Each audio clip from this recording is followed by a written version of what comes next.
عمر زنهو خپل زوی عبد الله رضی الله عنه ته په یو خط کې دا نصیحت ولیکلو: اما بعد، زه تا ته د الله نه د ویریدلو وصیت کوم، ځکه چې څوک د الله پاک نه ویریږي، الله پاک هغه د هر شر او فتنې نه ساتي. چې څوک په الله باندې توکل کوي، الله پاک د هغه د ټولو کارونو کفایت کوي.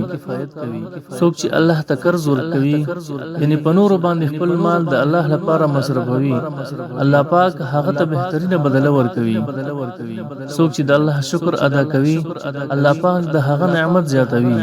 او تقوا هر وخت ستا مقصود اصلي، ستا د عملونو وسیله، ستن او ستا د زړه صفا کوونکي پکار ده. د چا چې سنیت نه وي، د هغه بس عمل هم معتبر نه وي.